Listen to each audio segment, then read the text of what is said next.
বন্ধুরা, আমি আজকে একটা নতুন ভিডিও নিয়ে এসেছি। গতকালকে আমি কারকের দুইটি অংশ নিয়ে আলোচনা করেছি। একটা হচ্ছে করণকারক এবং কর্মকারক।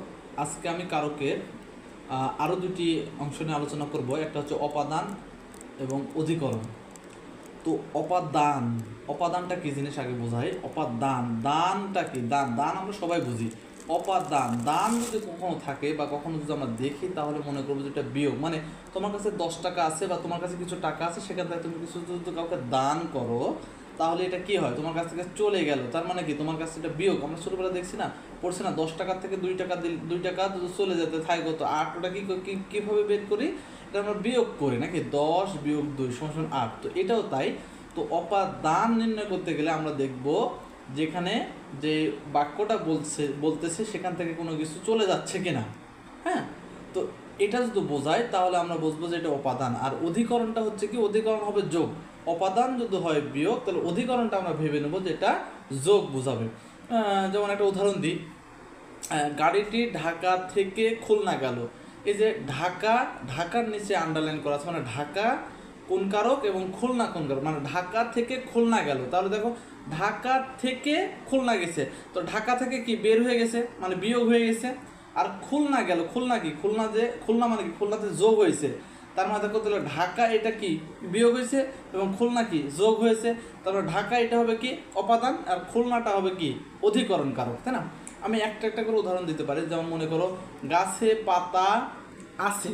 গাছে পাতা কি? গাছে পাতা আছে মানে কি? যোগ হয়ে আছে। তার মানে এটা কি হবে বলো তো? যোগ। যখন তুমি যোগ বোঝাবে বা যোগ বোঝাচ্ছে এখানে, তাহলে এটা হবে কি? অধিকরণ কারক। আবার আরেকটা উদাহরণ দিই, মনে করো গাছ থেকে পাতা পড়ে। গাছ থেকে পাতা পড়ে মানে কি? গাছ থেকে পাতাটা পড়ে যাচ্ছে। গাছ থেকে পাতাটা কি? পড়ে যাচ্ছে, মানে বিয়োগ হয়ে যাচ্ছে। তাহলে এটা হবে কি? এটা হচ্ছে কি? অপাদান কারক। হ্যাঁ, এর আরও অনেক উদাহরণ রয়েছে।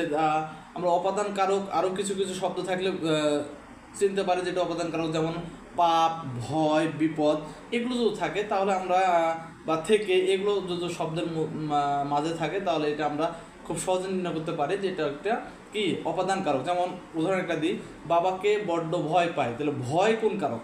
তাহলে বাবাকে বড্ড ভয় পায়, ভয় যদি থাকে, তাহলে এটা আমরা বুঝবো যে এটা কি? অপাদান কারক।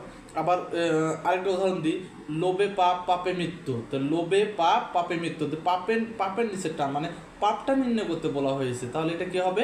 অপাদান কারক। আচ্ছা, তারপর আরেকটা অধিকরণে যায়। অধিকরণের নির্দিষ্ট স্থান, সময়, বিষয়, এগুলো যদি থাকে, তাহলে আমরা বুঝবো যে এটা অধিকরণ কারক। যেমন একটা উদাহরণ দিই, আকাশে পাখি উড়ে। আকাশে পাখি উড়ে। তাহলে আকাশকে একটা নির্দিষ্ট স্থান, তাই না? নির্দিষ্ট স্থান বোঝাচ্ছে, তাহলে এটা কি হবে? অধিকরণ কারক। আবার আরেকটা হতে পারে, 3টার সময় খেলার মাঠে যাব। এই যে 3টার সময় বোঝাচ্ছে কেন, তাই না? সময় বোঝালেও এটা কি হবে? অধিকরণ কারকে পড়বে।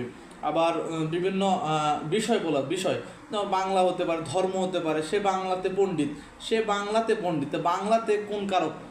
বাংলাতে পণ্ডিত, তার মানে এখানে কি? বিষয় বোঝাচ্ছে একটা, তাই না? বাংলা একটা বিষয়ের নাম, তাহলে এটা হবে কি? অধিকরণ কারক। তো আজকে এই পর্যন্তই। আস্তে আস্তে আমি আরও ভিডিও নিয়ে আসব। যারা দেখছে তাদেরকে অনুরোধ জানাবো যে তারা যেন এগুলো নোট করে বা ক্লাসগুলো ভালোভাবে একটু দেখে, তাহলে তারা বুঝতে পারবে।